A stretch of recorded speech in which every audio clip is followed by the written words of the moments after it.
겠습니다. 하나님 말씀은 로마서 14장입니다. 로마서 14장 6절에서 9절 말씀 보도록 하겠습니다.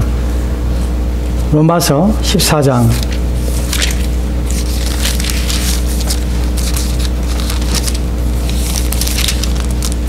로마서 14장 6절에서 9절 말씀입니다. 로마서 14장 6절에서 9절 말씀 보도록 하겠습니다.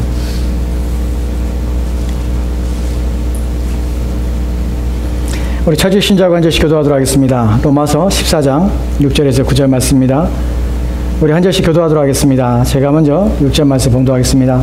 나를 중히 여기는 자도 주를 위하여 중히 여기고 먹는 자도 주를 위하여 먹으니 이는 하나님께 감사하며 먹지 않는 자도 주를 위하여 먹지 아니하며 하나님께 감사하느니라. 우리 중에 누구든지 자기를 위하여 사는 자가 없고 자기를 위하여 죽는 자도 없도다. 우리가 살아도 주를 위하여 살고 죽어도 주를 위하여 죽나니 그러므로 사나 죽으나 우리가 주의 것이로다. 이를 위하여 그리스도께서 죽었다가 다시 살아나셨으니 곧 죽은 자와 산 자의 주가 되려 하시리라. 아멘. 아멘.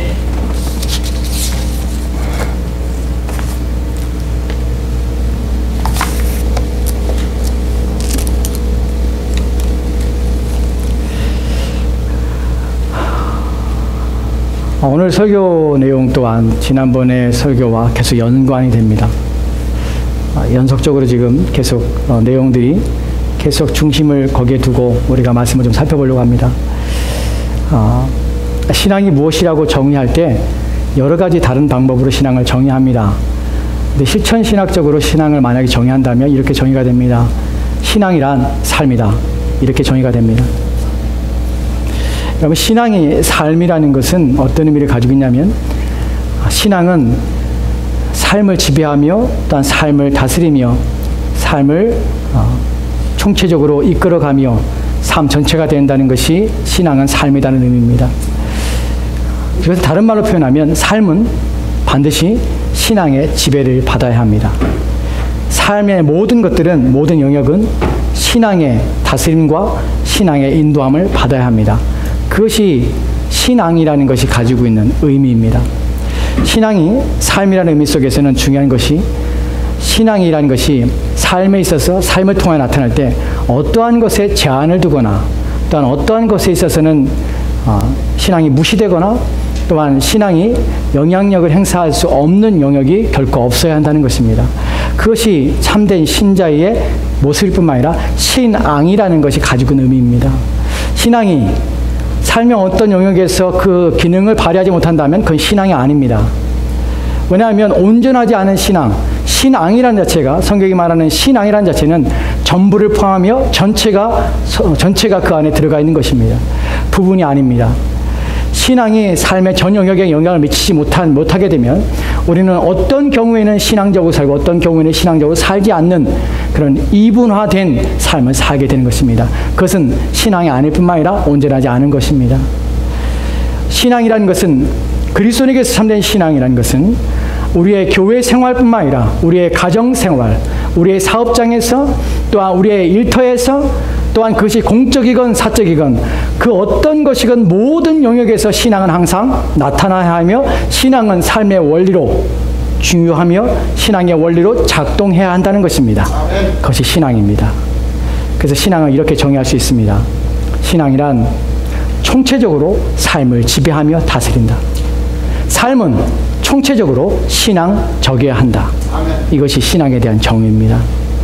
왜 이런 정의가 필요하고 왜 이런 정의를 생각해 봐냐면 오늘날 우리는 이중적인 삶, 어떤 영역에서는 신앙이 전혀 작동하지 않는 영역이 있다는 것입니다. 그리스도인인데 불구하고 말입니다. 여러분, 그것은 신앙이 아닙니다. 오늘 우리가 살펴볼 중요한 내용은 신앙의 영역이 어디까지 포함되는가, 신앙이 총체적으로 삶을 지배하며 다스리며 삶은 총체적으로 신앙적이어야 한다는데 도대체 삶의 어느 부분까지, 무엇까지 신앙적이며 무엇까지 신앙으로 영향되어야 되는가 하는 부분에 대해서 오늘 우리가 말씀을 통해 살펴보려고 합니다. 사실 오늘 중요한 우리가 풀려고 하는 내용 중에 하나는 먹는 것입니다. 음식에 관한 것입니다.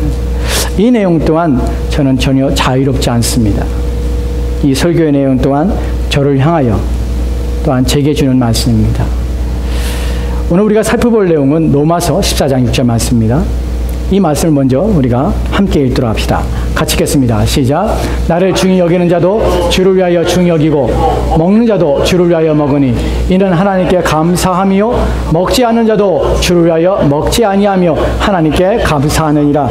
아멘. 아멘. 본문에 보면 두 가지 중요한 내용이 납니다. 하나는 무엇이냐면 날에 대한 어떤 결정이 있었고요. 또 하나는 먹는 것에 대한 결정이 있습니다. 날을 중히 여기는 사람도 있었고 중하게 여기지 않은 사람도 있었습니다. 이 날에 대한 것을 오늘 살펴보려고 하지 않습니다. 여기서는 구약에 있어서 절기들을 준수할 것인가 준수하지 않을 것인가 하는 문제가 심각한 고민이었고 또한 논쟁거리였습니다. 이 부분은 차치하고 오늘 우리가 주목하며 살펴볼 것은 먹는 것과 먹지 않는 부분입니다. 먹는 것에 대해서 어떤 사람은 먹음으로 하나님께 감사하고 그런데 먹는 게 주를 위하여 먹습니다. 어떤 사람은 먹지 않습니다. 그런데 그 먹지 않는 이유가 주를 위하여 먹지 않습니다. 그래 하나님 앞에 감사합니다. 먹는 것과 먹지 않는 다름이 있지만 그 다름이 먹는 것에 중심을 두냐 먹느냐 먹지 않느냐의 문제가 아니라 먹고 안 먹고의 중심에는 왜 먹어야 되는가 하는 것이 중심이고 무엇을 위하여 먹어야 되는가 중심이고 또한 먹는 이유와 목적이 무엇인가 하는 것이에요. 먹음에 있어서 그리스도는 달라야 한다는 것을 지금 말하고자 하는 것입니다.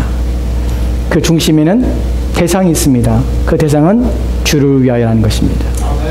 다름이 있지만 그 다름은 동일한 것입니다. 목적은 주를 위하여입니다. 이 논쟁의 근거가 되고 왜 이런 논쟁이 생겼는지를 좀 살펴보도록 합시다. 14장 로마서 14장 전체는 이 먹는 문제 때문에 교회 간에 갈등이 있었고 성도 간에 다툼이 있었다는 것을 우리 가운데 알게 합니다. 그 갈등이 얼마나 심각한지에 그 근원이 되는 얘기를 바울이 이렇게 시작하는 것을 우리가 보게 됩니다. 로마서 14장 1절과 2절 말씀입니다. 같이 읽겠습니다. 시작. 믿음이 연약한 자를 너희가 봤되 그의 의견을 비판하지 말라. 어떤 사람은 모든 것을 먹을 만한 믿음이 있고 믿음이 연약한 자는 채소만 먹느니라. 아멘. 아멘. 본문에 보면 믿음이 연약한 자들이 있습니다. 믿음이 연약한 자들이 있는데 그들에 대해서 어떻게 하냐면 그들을 받고 비판하지 말라고 합니다. 본문에서 받는다는 것은 수용하다는 의미가 있고 영접하다는 의미가 있습니다. 또한 교제한다는 의미도 있습니다. 이 단어를 사용한 이유는 그들은 영접하지 않았고 또한 그들은 수용하지 않으려 했습니다. 비판하며 갈라서라고 했습니다. 교제하지 않으려고 했습니다. 근데 바울은 그렇게 말합니다. 이것은 중요한 문제지만 너희들 가운데 중요한 논쟁이 되는 문제지만 이 부분 때문에 너희들이 갈등하여서 이렇게 하는 것은 옳지 않다. 너희들에게 명하는데 너희들은 연약한 자들을 받으라. 그들과 함께 교제하라. 연약한 자들이 행하는 모습은 무엇이냐면 먹는 것 가운데 이들은 채소만 먹었습니다. 그렇다면 반대로 연약하지 않은 자들은 어떤 모습이었습니까? 그들은 믿음이 연약한 자들과 더 반대로 그들은 믿음이 강한 자들이었습니다. 믿음에 있어서 부족함이 없던 자들이었습니다. 그런데 그들이 행하는 모습이 무엇이냐면 그들은 모든 것을 먹었습니다. 여러분, 연약한 자들이 채소만 먹었다면, 믿음이 연약한 자들이 채소만 먹었다면 믿음이 강한 자들이 먹었던 것은 무엇이겠습니까? 고기였습니다. 어떤 자들은 채소만 먹고 있습니다. 어떤 자들은 고기 또한 먹고 있었습니다. 고기를 먹는 자들이 채소만 먹는 믿음이 연약한 자들을 향하여서 비난하였습니다. 그들을 책망하며 또한 그들의 연약함에 대해서 그들은 가만 내버려두지 않았습니다. 그 갈등이 생기게 된 것입니다. 그렇다면 왜 이들은 믿음이 연약한 자들은 왜 채소만 먹고 고기를 먹지 않았습니까? 몸이 약해서 그랬습니까? 아니요. 당시에 고기를 먹는다는 것은 어떤 의미냐면 당시에 고기는 시장에서 고기를 사야 합니다. 시장에서 파는 모든 대부분의 고기들은 다 우상에게 제물로 바쳐진 후에 시장에 팔리는 음식이었습니다. 믿음이 연약한 자들은 그 음식을 사 먹으려고 할 때에 고민이 되었습니다. 이 음식은 반드시 분명히 우상에게 바쳐진 음식인데 내가 이것을 먹으면 나는 그 우상에게 함께 참여한 자가 아닌가? 우상 숭배를 함께 한 자가 아닌가? 하는 염려 때문에 그들은 차마 고기를 사 먹지 못했습니다. 그럼 어떤 자들은 꺼리낌 없이 시장에서 우상에게 팔고 우상에게 바쳐진 후에 가져온 음식인데 불구하고 그것을 사 먹기 시작했습니다. 전혀 개의치 않고 먹었습니다. 왜 이들이 먹을 수 있었냐면 이들의 마음속에는 어떤 것이 있었냐면 우상은 존재하지 않는다는 것입니다. 우리가 고린도전서에 또다시 이런 논쟁이 벌어지는 모습을 보게 되는데 거기서 바울이 말합니다. 그 사람들이 주장하기를 우상이 어디 있느냐? 하나님밖에 이 땅에 신이 없는데 우리는 그렇기 때문에 이 우상에게 드려진 음식이지만 이것은 우상에게 존재하지 않는 우상에게 드려진 음식이고 이것은 하나님께서 우리 가운데 주신 음식에 우리는 감사함으로 먹음으로 여기엔 전혀 꺼리낌을 가질 필요가 없다는 것입니다. 그래야 이들은 그 음식을 먹었습니다. 자신만 혼자 먹으면 좋은데 먹지 않은 자들을 비난하고 비판했던 것입니다. 이 갈등이 교회에서 증폭되었고 이것 때문에 문제가 되었습니다. 바울이 14장에서 거론하는 것입니다. 다시 6절 말씀으로 돌아갑시다. 6절 말씀에는 바울이 다시 이렇게 말한 것을 우리가 보게 됩니다. 먹는 자도 주를 위하여 먹으니 이는 하나님께 감사하며 먹지 않은 자도 주를 위하여 먹지 아니하며 하나님께 감사합니다. 먹는 문제 또한 이것이 얼마나 중요한 것인지 우리 가운데 되새기게 합니다. 여러분, 제가 전제를 처음에 시작을 이렇게 시작했습니다. 신앙이란 삶이다. 신앙은 총체적으로 삶을 지배해야 합니다. 신앙이 삶을 지배해야지 다른 것이 삶을 지배하면 우리는 세속적이 될 뿐만 아니라 우리는 하나님 앞에 온전한 삶을 살 수가 없는 것입니다. 신앙이란 총체적으로 삶을 지배해야 합니다. 삶은 총체적으로 신앙적이어야 합니다. 무엇까지도요? 먹는 문제까지도 그렇습니다. 먹는 문제를 우리는 가볍게 생각합니다. 이것이 전혀 중요하다고 여기지 않고 우리는 식사를 하는 경향이 있습니다. 이렇게 생각하는 분도 있습니다. 식사할 때 하나님 앞에 감사하면 되지, 감사의 기도만 드리면 되지, 뭘 그렇게 중요한가라고 생각하지만 사실은 성경은 이것을 가볍게 여기지 않습니다. 이것부터 시작합니다. 신앙이란 가장 자그마한 것부터 시작합니다. 바울이 어떻게 음식에 대한 문제로 이것을 어떻게 우리 가운데 우리의 삶의 원리로 전 삶이 신앙적이어야 되는지를 어떻게 풀어가는지를 추적하며 생각해 보도록 합시다. 이것이 결코 가볍지 않은 문제임은 7절 말씀, 8절 말씀, 9절 말씀에서 이 이야기가 어디에 연결되는지를 생각해 보게 되면 알게 됩니다. 여러분, 우리는 하루에 3번 식사를 대합니다. 그리고 때로는 여러 가지 음식을 중간중간에 먹기도 합니다.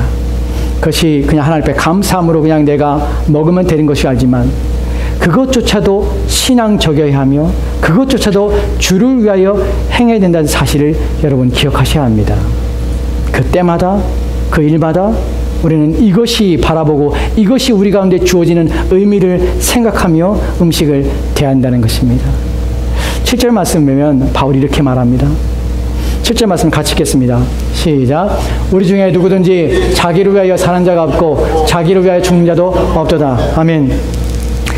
음식에 대한 문제를 시작하였습니다. 먹는 자도 주를 위하여 먹고 먹지 않는 자도 주를 위하여 먹지 않는다. 먹는 것과 먹지 않는 것이 문제가 되지 않는다. 중요한 것은 너희들이 주를 위하여 먹는가 하는 것이 중요하다. 그러면서 그 다음 절에 7절 말씀에서 우리 중에 누구든지 자기를 위하여 사는 자도 없고 자기를 위하여 죽는 자도 없다고 합니다. 여러분, 이 구절은 앞절과 연결되어 있습니다. 어떻게 연결되냐면 왜냐하면이라는 단어로 연결되어 있습니다. 6절 말씀을 더 정확하게 설명하고 싶어 합니다. 6절 말씀에서 먹는가 먹지 않는가 문제가 아니라 이것을 바울은 더 크게 더 확장시켜서 우리의 삶의 전 영역으로 이것을 확대시켜 말하고 싶어 합니다. 왜냐하면 왜 그렇게 해야 되냐면 먹는가 먹지 않는가 왜 그게 중요하냐면 왜냐하면 우리 중에 누구도 자기를 위하여 사는 자가 없기 때문에 그렇습니다. 자기를 위하여 죽는 자가 없습니다. 우리 중에 누구도 자신을 위하여 사는 자가 없고 자신을 위하여 죽는 자가 없는 것이 바로 신자입니다. 여기서 그치는 것이 아닙니다.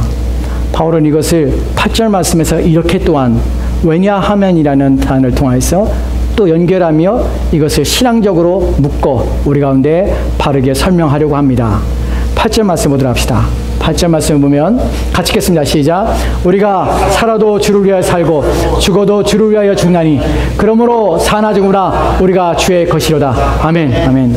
다시 한번 반복하듯이 이제는 자기를 위하여가 아니라 정말 우리가 어떤 자인가, 그리스도인이라는 것은 어떤 자인가, 신앙의 삶을 지배한다는 건 어떤 것인가, 우리의 삶의 작은 부분부터 시작하는 것은 무엇인가, 그것은 어떤 의미를 가지고 우리가 하는 것인가 라는 부분에서 바울은 이렇게 말합니다. 우리가 살아도 주를 위해 살고 죽어도 주를 위하여 죽는다. 그러므로 우리가 사나 죽으나 주의 것이로다. 여러분, 음식의 문제는, 우리가 먹는 것의 문제는 결코 가벼운 것이 아닙니다. 이것조차도 신앙의 문제가 그 안에 개입되어 있고 이것조차도 신앙의 지배를 받아야 한다는 사실입니다. 이것이 오늘 본문에서 말하고자 하는 의미요. 우리 삶을 돌아보며 우리가 삶을 총체적으로 생각하여 우리 삶을 돌아봐야 하는 이유입니다. 우리가 이 이야기를 시작할 때에 중심에 두고 있던 구절이 에베소 5장 15절 말씀이었습니다. 그 구절이 무엇이었습니까? 너희가 무엇을 어떻게 행할 것을 자세히 주의하여 지혜 없는 자같이 하지 말고 지혜 있는 자같이 하여 16절 말씀에 세월을 아끼라. 때가 악하니라. 여러분, 우리의 삶은 지혜로워야 합니다. 신자의 삶은 어떻게 행할 것을 자세히 주의하여 살아야 합니다. 지혜란 것은 우리로 하여금 삶을 규명하여서 우리의 인생에 벌어지는 우리가 행하는 그 모든 일들이 무엇과 연결되어 있으며 그것을 어떻게 살아내야 하는가를 고민하며 사는 것입니다. 그 지혜란 모든 상황에, 인생의 모든 벌어지는 상황들을 신중하게 받는 것입니다. 지혜란 그 벌어지는 모든 상황의 내용들을, 그것을 심사숙고합니다. 분별하며 그것을 판단하며 그것을 규명해냅니다. 그리고 어떻게 살아야 할까를 고민하기 시작합니다. 그리고 그 결정된 발견해낸 내용을 가지고 우리는 현명하게 삶을 적용해내는 것입니다. 이것이 지혜입니다. 그렇지 않은 자들은 인생을 낭비하며 허비하며 사는 것뿐만 아니라 의미 없이 인생을 사는 것입니다. 살았다 하지만 죽은 자입니다. 그리고 그 삶은 건질 것이 없는, 또한 하나님께 드릴 것이 없는 황폐하며 황무하며, 또한 그 삶은 쓸모없으며 의미 없는 것입니다. 그 인생이 허무함 가운데 죽는 것입니다. 신자는 결코 그렇게 살 수 없습니다. 신자는 인생을 허무하게 살 수 없습니다. 신자의 삶은 그렇게 쓸모없는 것들에 의미 없는 것으로 인생을 채우며 살다가 주님 앞으로 가도록 부르심 받은 자들이 아닙니다. 주님 절대로 기뻐하지 않으십니다. 절대로 그런 인생에 대해서 주님 칭찬하지 않을 뿐만 아니라 받을 수 없으실 것입니다. 신자는 자기의 삶을 매 순간마다 정리하며 매 순간마다 가치 있으며 의미 있는 것으로 채워가는 것입니다. 그래야 우리는 주의를 기울여야 하는 것입니다. 심지어는 먹는 문제까지도 말입니다. 8절 말씀에 우리가 주를 위하여 살고 주를 위하여 죽습니다. 그래야 우리가 사나 죽으나 주의 것이라고 합니다. 그렇습니다. 근데 더 놀라운 것은 9절 말씀에서 우리 가운데 그것을 어디에 연결시키냐면 그리스도의 십자가의 죽으심을 연결시킨다는 사실을 기억하십시오. 9절 말씀 보도록 합시다. 9절 말씀을 같이 읽겠습니다. 시작. 이를 위하여 그리스도께서 죽었다가 다시 살아났으니 곧 죽은 자의 산 자의 주가 되려 하십니다. 아멘. 아멘. 이를 위하여라는 말씀인 앞에 있는 내용입니다. 우리가 살아도 주를 위하여 삽니다. 죽어도 주를 위하여 죽습니다. 그래야 우리가 사나 죽으나 주의 것입니다. 7절 말씀에 우리 중에 누구든지 자기를 위하여 사는 자가 없고 자기를 위하여 죽는 자가 없습니다. 6절 말씀에 우리가 먹든지 마시든지 우리는 주를 위하여 합니다. 이 모든 것은 하나 어디서 시작했습니까? 먹는 문제요, 먹지 않는 문제요, 이 모든 것이 다 주를 위하여 하는 것입니다. 왜냐하면 자기를 위하여 살고 자기를 위하여 죽는 자가 없기 때문이며 우리는 살아도 주를 위하여 살고 죽어도 주를 위하여 죽습니다. 왜냐하면 주님께서 그것 때문에 죽으셨고 그것 때문에 살으셨습니다. 아멘. 이 얘기의 논지의 의미를 아십니까? 먹는 문제는 가벼운 문제가 아닙니다. 그리스도의 십자가와 연결된 문제입니다. 그것 때문에 주님께서 죽으셨다가 다시 하셨습니다. 그래야 죽은 자와 산 자의 주가 되려 하심이라 하신 것입니다. 본문을 쭉 읽다 보면 바울이 이 이야기를 주를 위하여 주를 위하여 주를 위하여 이 단어를 8절 말씀에 3번이나 사용하는 것을 보게 됩니다. 그리고 우리 가운데 주라는 단어를 계속해서 우리 가운데 열심히 설명하고 있는 모습을 보게 됩니다. 여러분, 바울이 사용하는 주라는 단어는 돈을 받고 일해주는, 돈을 받고 섬기며 봉사해주는 일꾼을 말하는 것이 아닙니다. 일꾼이 그 주인에게 부르는 주라는 단어가 아닙니다. 바울이 주라고 부르는 그리스도 예수는 바울에게 있어서 어떤 분이냐면 자신은 그분 앞에 노예입니다. 바울은 자신이 쓴 편지마다 그리스도의 종인 바울이라는 단어를 사용합니다. 이것을 즐겨 사용하는 이유는 그는 그리스도 앞에 내가 노예입니다라는 표현을 사용하는 것입니다. 여러분, 바울만 그리스도 앞에 노예입니까? 그렇지 않습니다. 그리스도께서 그 피로 말미암아 값을 주시고 우리를 사셨다는 의미가 이제는 우리의 소유권이 그리스도에게 넘어갔으며 우리는 죄의 노예되었던 상태에서 풀려나 이제 그리스도의 노예가 된 것입니다. 여러분, 그러나 우리가 행복한 이유는 우리의 주인 되신 그분은 우리를 상하게 하며 우리를 해하게 하며 오직 자신의 만족과 기쁨을 위하여 우리에게 고통을 주며 또 우리에게 괴로움을 주는 분이 아니라 우리를 하여금 자유케 하며 평안케 하며 우리에게 생명을 주시려 하시는 분이라는 사실 때문에 그럼 우리의 영혼을 살리시며 우리의 인생을 가장 고상하며 가치 있는 말미암아 우리의 영혼을 일으켜 세우시는 분이기에 진토에서 죽음에서 세우시는 분이기에 우리의 주인은 우리에게 복되신 분이십니다. 그래야 우리가 우리의 주인이 바뀌었을 때 우리는 찬송하며 기뻐합니다. 우리에게 생명을 주신 그분 때문에 우리는 풀려난 것에서 자유함을 느끼며 또다시 우리는 그분 앞에 종이지만 그분이 우리를 섬기시며 우리를 도우시는 또 우리를 돌보시는 그 은혜 때문에 우리는 감격한 종으로서 그분 앞에 서 있게 되는 것입니다. 그 주인이 우리 가운데 말씀하시는 것입니다. 그 주인이 우리 가운데 요구하시는 것입니다. 주를 위하여 살라는 것입니다. 그 이유는 그런 삶만이 우리 가운데 우리 인생의 진정한 가치와 의미를 성취하며 이루는 삶으로 우리 삶을 살 수 있기 때문에 그렇습니다. 그리스도 없는 인생은 허망하며 의미 없으며 쓸데없는 것입니다. 여러분, 몇 주 전에 한 이야기를 들었습니다.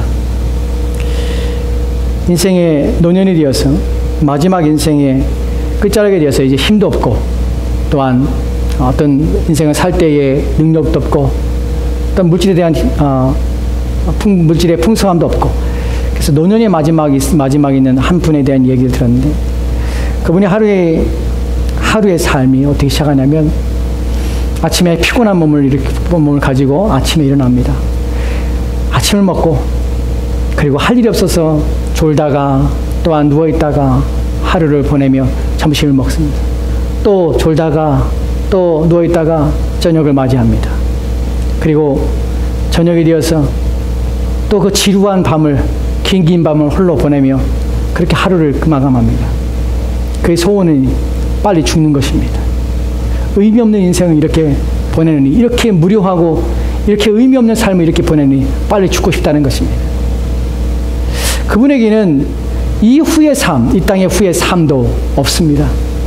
그분을 기다리는 본향도 없을 뿐만 아니라 그분을 맞이할 또한 그분이 갈 곳이 없습니다. 그분의 영혼을 기다리며 그 영혼을 환영하며 준비할 또한 맞이할 주님도 그에게는 없습니다. 그의 삶은 무의미하고 지루하며 남은 생명은 그에게서는 저주와 같은 삶을 살고 있는 것입니다. 그리고 그는 이 땅을 마치는 그 순간에 더 고통과 더 괴로움 가운데 그의 영혼은 하나님의 진노 가운데 서게 될 것입니다. 이것이 그리스도가 없는 인생의 종말입니다. 비참하게 인생을 끝나는 것입니다. 갈 곳이 없는 인생, 또한 소망이 없는 인생, 그래야 인생의 마지막에 후회밖에 없는 인생, 그것이 예수 그리스도를 만나지 않는 인생입니다. 주를 위해 살지 않는 인생 모두가 그렇게 인생을 마감하게 됩니다. 성경은 분명히 얘기합니다. 너희 가운데 그리스도를 만나지 않는다면, 주를 위해 살지 않는다면 너희의 죽음은 두려움이 될 것이다. 너의 인생이 마치는 그날에 너는 공포감으로 사로잡혀 인생을 끝내게 될 것이다. 너는 암흑 가운데 하나님의 진노 가운데 서게 될 것이다. 그것이 성경이 말하는 경고입니다. 그런데도 불구하고 우리는 그 경고를 무시하며 아직도 멀었다고 생각합니다. 그날이 오지 않을 것처럼 착각하며 인생을 살아갑니다. 그리고 주어진 시간과 삶을 이 세상 것을 채워가며 흥청망청하며 이 땅을 살아갑니다.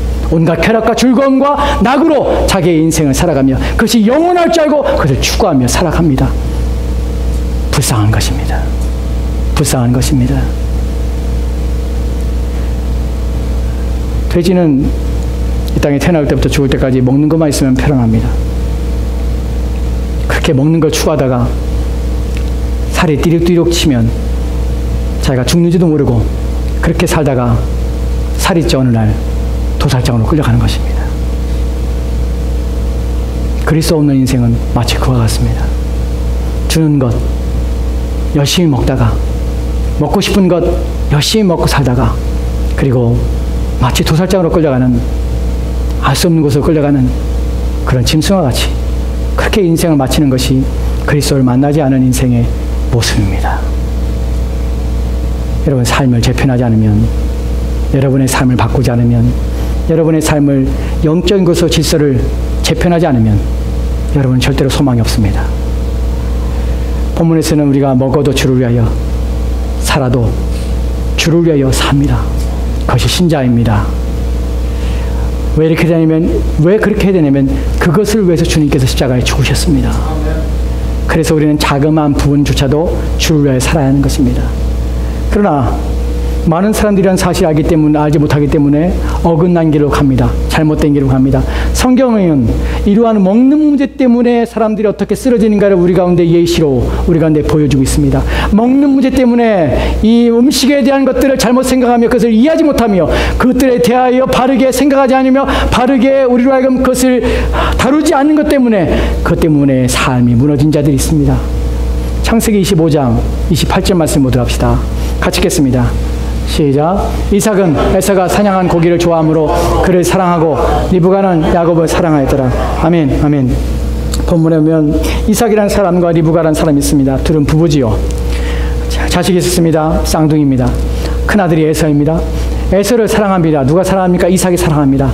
이삭이 사랑하였고 리브가도 사랑합니다. 야곱을 사랑하였습니다. 사랑하였다 둘 다 사랑합니다. 그런데 여기에는 한 가지 이유가 다릅니다. 이삭은 에서가 사냥한 고기를 좋아함으로 그를 사랑합니다. 여러분, 본문의 히브리어 원문을 보면 이것이 더 분명합니다. 어떻게 표현됐냐면, 왜냐하면 에서가 이삭을 사랑하는데 왜냐하면 에서가 사냥한 짐승을, 고기를 좋아하기 때문에 사랑하는 것이 조건이 달려 있습니다. 이삭은 음식에 대해서 절제를 못하는 사람입니다. 탐욕스러운 사람입니다. 자기의 그 음식에 대한 절제 못함이 이 사람의 인생에서 어떻게 큰 문제를 일으키냐면 개인적인 문제만이 아니라 신앙적인 문제에도 영향을 미칩니다. 그래야 이런 일을 행하게 합니다. 창세기 27장 4절 말씀에는 이렇게 기록되어 있습니다. 같이 읽겠습니다. 시작.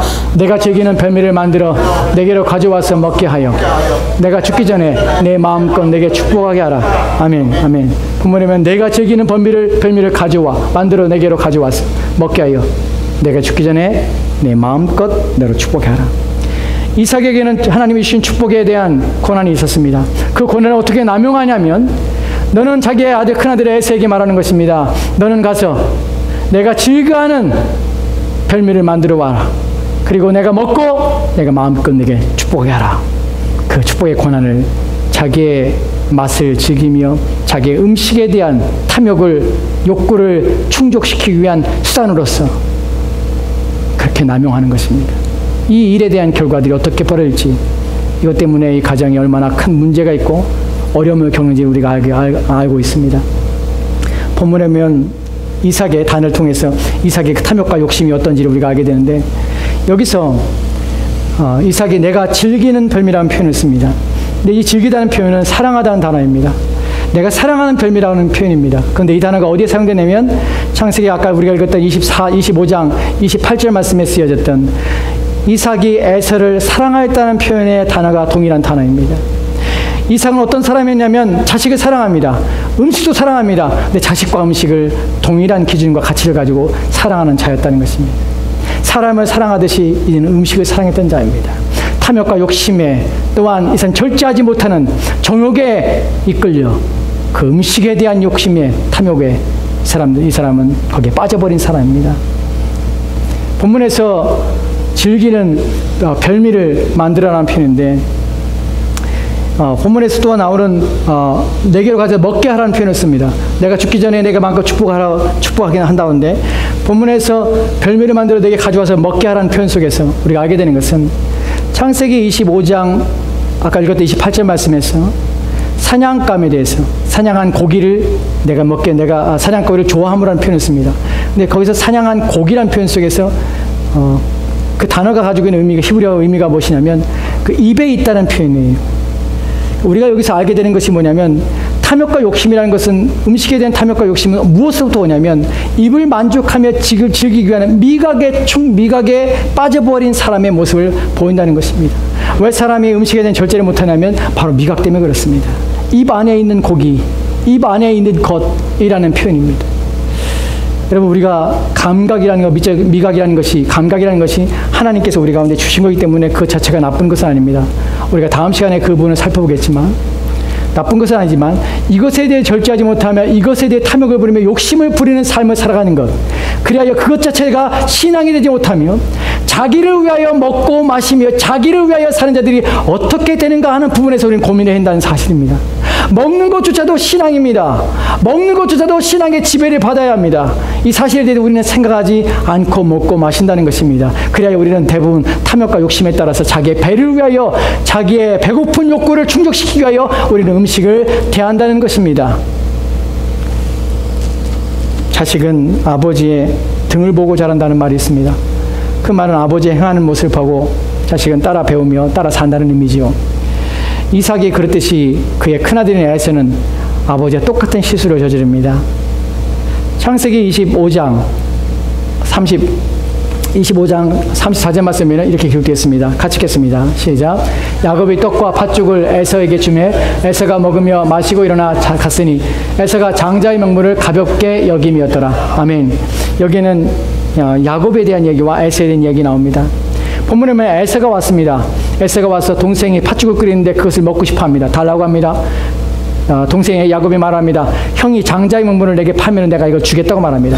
에서가 팔아버립니다. 그리고 에서가 어떻게 하는지가 본문에서 4가지의 동사로 나옵니다. 뭐라고 나옵니까? 먹고 마시고 일어나 갔더라. 여러분, 왜 심플하게 4개의 동사가 연결되는지 아십니까? 이 에서의 생각이 무엇인지를 보여주는 것입니다. 에서가 어떠한 자세와 태도로 인생을 살아가는지를 보여주는 것입니다. 그는 먹고 마시고 일어나 가는 장자의 고난에 대해서, 더 큰 것에 대해서, 자기의 삶에 대해 전혀 관심이 없이 먹고 마시고 일어나 가는 단순한 사람이었습니다. 자기의 삶에 대해서 자기를 위하여 살아가는 사람들이 그렇습니다. 그 일이 벌어지는 것에 대해서 전혀 관심이 없는 것입니다. 내가 이 일을 행하면 이것이 어떤 결과로 내게 다가올 것인가를 전혀 의심하지 않고 분석하지 않고 생각하지 않고 인생을 살아갑니다. 자기의 육체의 욕심을 위하여, 육신을 위하여 살아가는 자들은 이렇게 먹고 마시고 일어나 가는 단순한 삶, 자기 육체를 위하여 살아가는 삶을 살게 되는 것입니다. 이것이 얼마나 불행한 삶인지 아십니까? 히브리서 12장 6절 말씀에 이렇게 표현되어 있습니다. 히브리서 12장 6절 말씀에 보면은 이 야곱의 예서에 대해서 뭐라고 표현하면, 이 야곱에 대해 망령된 자라고 표현합니다. 본문에서 망령된 자라는 것은 거룩하지 않은 자라고 표현하지만 다른 의미가 무엇이냐면 세속적인 자라는 사실입니다. 에서는 세속적인 자입니다. 세상에 속한 자라는 의미입니다. 그러나 하나님이 없는 자라는 사실입니다. 그들은 구원받지 못할 뿐만 아니라 그러나 하나님의 심판과 진노 가운데 있는 자라는 사실입니다. 그게 망령된 자입니다.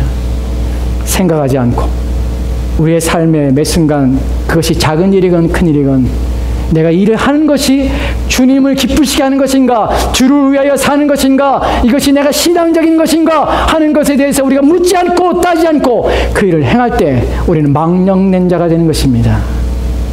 그래야 함부로 사는 것입니다. 이것이 부끄러운 것입니다. 우리는 그렇기 때문에 삶을 질서 있고 삶을 바르게 하는 일에 온 힘을 기울여야 하는 것입니다. 여러분, 먹고 사는 문제가 단순히 여기서 그치는 것이 아니라 주님께서 이렇게 우리 가운데 경고하며 종말에 대해서 우리 가운데 이렇게 말씀하신 걸 보게 됩니다. 여러분이 여기서 예외가 없다는 사실을 기억하십시오. 누가복음 17장 26절과 27절 말씀 보도록 합시다. 같이 읽겠습니다. 시작. 노아의 때에 된 것과 같이 인자의 때에도 그러하리라. 노아가 방주에 들어가던 날까지 사람들이 먹고 마시고 장가되고 시집가더니 홍수가 나서 그들을 다 멸망시켰으며. 아멘, 아멘. 받을 수 있는 사람만 받으십시오. 삶을 재편하는 일, 받을 수 있는 사람만 받으십시오. 그리고 하나님께서 여러분을 권면하시고 책망하신다면 그 말씀을 받고 여러분의 삶을 재편하십시오. 본문에 보면 위험한 것이 무엇인지 아십니까? 인자의 임함이 노아의 때와 같다는 것입니다. 여러분, 주님 오시는 그날에 다르지 않습니다. 똑같습니다. 무엇을 합니까? 먹고 마시고 시집가고 장가가는 일이 삶의 전부가 되는 것입니다. 인자의 임함이 노아의 때와 똑같습니다. 저는 기대하지 않습니다. 주님 오실 그날에 많은 사람들이 주를 위하여 헌신하며 봉사하며 많은 사람들이 껴있으라고 저는 생각하지 않습니다. 왜냐하면 주님께서 말씀하시지 인자의 날이 노아의 때와 같을 것이다. 그때 사람들은 먹고 마시며 시집가고 장가가는 것이 인생의 전부가 되어서 그것을 살아서 그것에 미쳐서 살 것이다. 이미 주께서 말씀하셨기 때문에 그렇습니다. 그렇습니다. 오늘날 삶을 보면 사람들이 그렇게 먹고 마시며 자기의 배를 취하며 자기의 만족을 삼고 자기를 위하여 살아갑니다. 그렇습니다.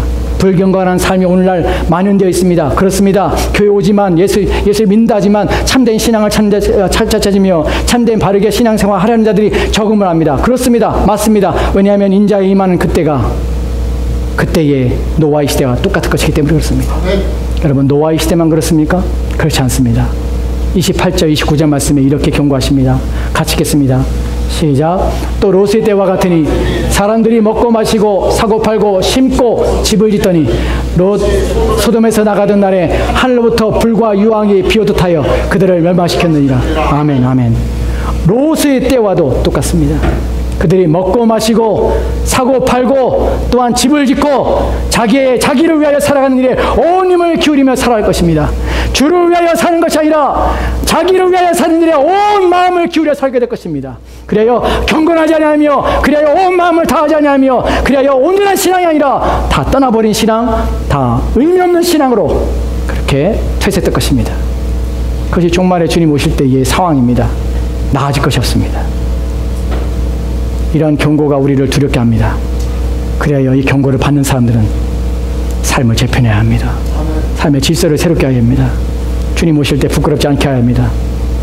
그러기 위해서 매상 우리는 삶에 벌어진 일들과 모든 것들을 상황을 분별하며 판별하여서 그 가운데 어떻게 살아야 주님을 기쁘시게 할 것인가, 어떻게 살아야 내 인생이 헛되지 않을 것인가를 고민하며 살아야 하는 것입니다. 빌립보서 3장 19절 말씀에 이렇게 기록되어 있습니다. 같이 읽겠습니다. 시작. 그들의 마침은 멸망이요 그들의 신은 배요 그 영광은 그들의 부끄러움에 있고 땅의 일을 생각하는지라. 아멘. 그들의 마침은 멸망일 것입니다. 왜 그렇습니까? 그들의 신이 배이기 때문에 그렇습니다. 왜 그렇게 삽니까? 그들은 누구를 섬깁니까? 자신의 배를 섬깁니까? 배란 말은 위를 말합니다. 그러나 위는 상징의 의미합니다. 무엇을 상징합니까? 그 위라는 것은 만족과 포만감 또한 거기서 주는 탐욕과 욕심의 자리가 바로 위라는 자리가 가리키는 상징입니다. 사람들은 자기를 위하여 살며 자기의 만족을 위해 살기 때문에 자기의 만족과 기쁨이 자기의 영혼 깊숙한 곳에 숨겨진 것처럼 그 욕망에 따라서 자기의 인생을 살아갑니다. 전혀 그들에게는 주를 기쁘시게 하며 주를 위하여 살고자 원하는 마음이 없는 것입니다. 그것이 신입니다. 그것을 섬기며 그것을 예배하며 그것을 추종하며 그것을 따르는 것입니다. 그것이 현대인의 모습입니다. 예외는 없습니다. 자신의 삶을 재편하고 질서를 잡아 자신의 삶을 하나님 앞에 거룩하게 살지 않는 모든 자들은 그렇게 따라갈 수밖에 없습니다. 그것이 오늘날 시대의 정신입니다. 그래서 그렇게 살지 않기를, 그래서 그렇게 살면 안 되기에, 그래서 결단이 필요하고 결심이 필요한 것입니다. 그렇게 살면 후회합니다. 주님 앞에 가서 어떻게 주님의 얼굴을 보겠습니까? 어떻게 그분 앞에 가서 우리에게 주신 삶에 대해서 아무것도 내놓을 것이 없는 그 자리에 어떻게 설 수 있겠습니까? 삶을 재편하며 삶의 질서를 새롭게 하여 내가 살아도 주를 위해 살고 죽어도 주를 위해 죽는, 내가 먹는 것 가지도 내가 왜 먹어야 되는지, 내가 이 음식을 먹어 어떻게 해야 되는지, 이 음식을 통하여 하나님 앞에 감사하며 그 주신 모든 것들에 대해 기뻐하며 오직 내가 내 삶의 내 에너지와 모든 힘을 주를 위하여 쓰겠다고 다짐과 결심하며 하나님의 베푸신 것들을 헛되지 않겠다고 이 음식이 내게 희생하듯이 나 또한 이 음식에 희생된 것을 가지고 주를 위하여 희생하며 헌신하는 삶을 살겠다고 다짐하며 우리는 음식을 대해야 하는 것입니다. 여러분, 우리는 지난 시간에 조나단 에드워드의 생각했습니다. 그의 결심은 20번과 40번에 보면 이렇게 기록되어 있습니다. 20번과 40번에 보도록 합시다. 같이 읽겠습니다. 20번입니다. 시작. 먹고 마시는 것은 엄격하게 절제하며 살자. 40번입니다. 매일 밤 잠자리에 들기 전에 먹고 마시는 일에 있어서 내가 할 수 있는 최선을 다했는지 자문해보자. 아멘. 아멘. 여러분, 조나단 에드워즈가 이 결심문을 언제 작성한 줄 아십니까? 그의 청소년기를 지나면서 그는 주님을 만나서 그의 인생을 바꿉니다. 그리고 그 고민이 20대에 이 결심문을 작성하게 합니다. 70개의 결심문을 20살에 그것을 작성하여서 그가 50대 중반에 이 땅을 떠나게 됩니다. 그때까지 그 결심문을 지키며 살아갑니다. 그 가운데 20번이 먹고 마신 일에 엄격하게 절제하자는 것입니다. 먹고 마신 일에 주의하자는 것입니다. 왜 그럽니까? 탐욕과 욕심에 따라서 내가 무절제함으로 내 욕망과 내 욕구를 채우는 일에 내가 내 몸을 내 그러한 일에 내가 빠지지 않게 해서 주의하자는 것입니다. 또한 이 사람은 하루에 13시간씩 하나님 말씀을 연구하며 13시간씩 자신의 삶을 최선을 다하여 하나님 앞에 드리며 오직 주의 말씀 앞에 서는 삶을 살았던 사람입니다. 자기의 몸의 배부름을 통하여서 육체의 배부름을 통하여서 식곤증을 느끼며 피곤하며 혹시 자신이 육적인 게으름을 필까 봐 이는 음식을 소식하였습니다.